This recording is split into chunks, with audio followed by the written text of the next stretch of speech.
This was expected. Everyone kind of saw this one coming. There had been some hope for a while that he might come around, because the reality is there was so much bipartisan support for this. You had a lot of Democrats on board. You had unions on board. And the feeling was this was good for the economy. This was also good from a national security standpoint in terms of helping us with our own energy issues. Well, maybe would have been. Yet, well, would have been, right? I mean, at this point, all of that crude that would have gone down the Keystone pipeline was already being put in very big, dirty, polluting trucks and shipped out to very big, dirty, polluting boats on the coasts, where it could go in a much less environmentally safe way to the end point to be refined. That's totally clear that it was going to be less environmentally. Sure, because those boats are really dirty compared to flowing down a clean pipeline. But I think maybe the president, at the end of the day, said, you know what, property rights of the individual in this country are sacred, and that's why President Obama, I think, maybe vetoed this, because they were planning on running that pipeline straight down through people's property. And if it was I know that was important to you. If it was my farm, I would say, listen, if you pay me the price I want, fine. But if you're going to make up your own price and just run it straight through here, forget about it. Yeah, I don't think that's why he vetoed it, though. I mean, but I'm giving him the benefit of the doubt. This was an opportunity for him, I think, to really show a unification in Washington, to bring two sides together. It was something that, a number of Democrats had crossed the line on and come out heavily in support of. It would have meant thousands and thousands of jobs. You take Indiana alone, for example, 7,000 jobs would have been created in the state of Indiana. The congressman's going to be joining us shortly for his reaction to this news. But, at a time when, let's face it, people need these jobs. The economy I was going to say the opposite. At a time when we're producing 250,000 jobs a month anyway, he doesn't. Why would he care about that? And then you think he really needs an opportunity to create some bipartisan feeling in Washington? When has the president ever done that before? The least productive Congress almost in history, having some support for when they do come together on agreements on something might not have been a bad idea. Well, you know what? Go ahead, Lisa. I wonder how much also dropping oil prices factored into his decision, because maybe there wasn't as much emphasis on boosting production, just given the fact that oil prices have plunged more than 50%. Well, you know what? They're going to go up at some point. I'm going to guess not at all, though. I'm going to guess not at all. This. You think so? I think at the end of the day, I mean, all kidding aside, he didn't think it was good for the environment, and that's why he had planned to veto it from the get-go, and he never changed his opinion on that. It was a missed opportunity. It was a missed opportunity. Anyway, Tesla and GM boosting the reputation of U.S.-made cars in the latest Consumer Reports rankings. The two automakers account for 3 of this year's top 10 picks by car testers at the magazine. Tesla's Model S was the top overall pick for the second year in a row. GM's Buick Regal beat out BMW's 328i. Mind-blowing. Sports sedan. Why? That is mind-blowing. A Buick beats out a BMW 3 Series. Okay, a BMW 3 Series is the quintessential sports sedan.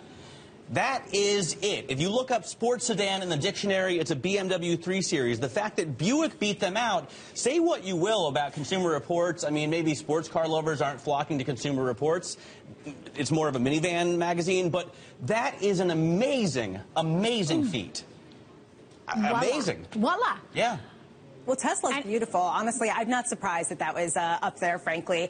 There was a Tesla on display at Columbus Circle shopping center over the weekend, and I got to go inside. I like to drive a car that I hear, though. Beautiful. You know? I mean, really? I thought it was really Texas, Yeah, right? I'm a Texas gal. I like the trucks, the Ford cars, I like the to hear Mustang big convertible. explosions and when I wasn't in the New York. smell that gas. But I have to say, I've driven a Tesla, and I was blown away by that as well. The torque just hits you right in the seat of the pants, and it's kind of cool in a way to hear nothing when you're driving. And the coolest thing about this for Tesla is they win this on quality. They win this on customer satisfaction. I mean, to think that this kind of upstart that only puts out 40,000 cars a year. General Motors, by the way, is putting out 9.5 million a year. And they're not profitable yet. Can make such a quality product. Okay. It really speaks for Elon Musk and what he's done here. Pretty cool. All right, today Aereo is selling its intellectual property and hardware at a bankruptcy auction. The assets may fetch as little as $4 million, but the company's innovative online TV technology could play a strategic role for a new owner. Aereo, you will recall, is the one that captured the over-the-air TV channels with tiny antennas, but it lost its dispute with broadcast networks networks and filed for bankruptcy back in November. I mean, the broadcast networks were saying, you guys are basically stealing our content and you're getting it out there. You're making money off of it. We're not. That's not fair. And the Supreme Court said, yeah, you're right. Yep, and it was the use of the content that was the issue. But, you know, what I wrote today, and Lisa and I were talking about it earlier, this is, you know, they're picking over the carcass of this company. Some of the technology can still live on. Some of this idea that Aereo was trying to kind of reinvent what the TV landscape looks like can still live on. And their patents, it's what looks like it's going to be very valuable. It's a closed-door auction. It's going on right now. I have no news to give you, but by tomorrow we'll probably hear something.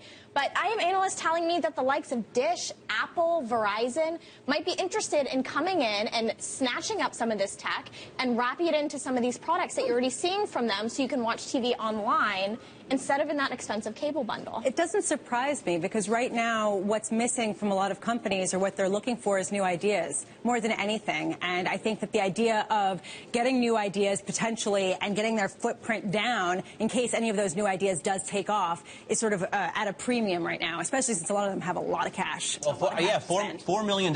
Apple has, what, $160 billion? They make $4 million bucks in like 5 minutes of sales, you know, so they could buy everything. Right. All of those tiny little antennas that Aereo has. It's a question That's of how much. really, and the right, patents. Right. And the patents. And it's the patents, and if somebody wants to bid up, if Google or Apple were to come in and say, hey, I want this one, analysts are estimating it could go up a lot higher just depending on what they're wanting it for. All right, today Alaska is becoming the third state to legalize marijuana, but you still can't smoke in public. Otherwise, it's a $100 fine. But interesting, so we've got Colorado, we've got Washington, and now Alaska. It makes total kind of sense. Fitting, right? Like, Totally. if there's any state that's going to do it, I can't believe it was illegal. illegal. It would probably be Alaska. You know, if I flew to Alaska and somebody was like, you want to buy this weed, I would think, like, okay, it can't be illegal here, well, right? who's going to see you? I mean, who's around to see you? I mean, it's you think about the people who go to Alaska, it tends to be a free spirit, right?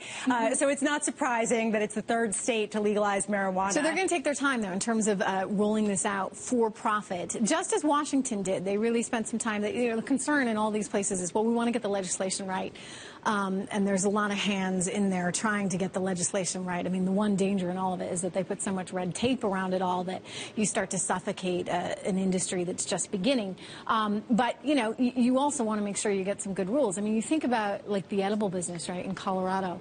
And I've made the point that, like, how do kids know that something is a lollipop or a lace lollipop? How do they know the difference? I feel like kids know a lot more about pot than adults do. One big Don't giant they? sticker on it, or have similar kind of packaging, so that, like, it's very clear, like, this is this and that's that. So Sarah Palin will be able to tell if she's going to get too high by eating this entire candy bar. Well, but you know honestly, only eat half. Maureen Dowd. I will say that the story out of Wesley and the tragedy where there were a lot of these kids, 12 kids who were hospitalized due to an ecstasy or a pure form of ecstasy overdose, they basically don't know what they're getting. I mean, there is an argument for having some kind of more pure product that people kind of know what they're getting. Clear labeling. And, you know, if you're going to make it legal for recreational purposes. Look, I mean, ecstasy is a pharmaceutical drug. Marijuana is a natural, it's a plant.